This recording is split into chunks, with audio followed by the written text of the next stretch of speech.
Follow along as we unwrap and rewrap this Nissan GTR in a Nosatex Super Gloss Student Driver Racing Green. Then we're going to take gloss carbon fiber PPF for all of the side skirts and rear splitter to match the rear spoiler. We start by removing the old wrap, and as you see, the original paint is left unharmed. Then it's time for a quick wash before moving on to the installation process. We use isopropyl alcohol and a clay bar to take off any potential residual adhesive. Next, we move on to the installation process. This is a Nosatex Super Gloss Racing Green, and Super Gloss means there's no orange peel in the finish, and if installed correctly, it'll look like paint. When you have a big piece like a hood, we underroll the liner about halfway so we don't have too much material to work with at once as we work our way to the edge.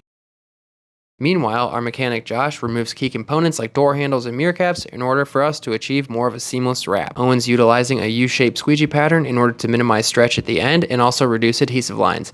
We were able to achieve a one-piece deck lid, which is pretty impressive. It's a testament to our skills, but also a Nosatex quality of film. As we move on to the quarter panel, which is a bigger piece, it's important to cut the material down before removing the liner. This is a very thick film, and that's good and bad. On the good side, it's durable and it has a super high gloss, but it's also very difficult to work with, especially by yourself. We utilize certain techniques in order to do it with solo. One of the main themes with vinyl wrapping is not to overstretch the material, so at times we do stretch it. However, if we do, we shrink it back with heat. Vinyl does have memory that's triggered by heat, so when stretched, it's absolutely critical to shrink it back with heat, or else the sun will.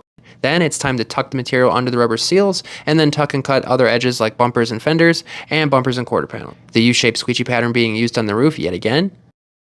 Nearing completion as we move on to the front bumper, Owen makes relief cuts before softening the material and working it towards the edge.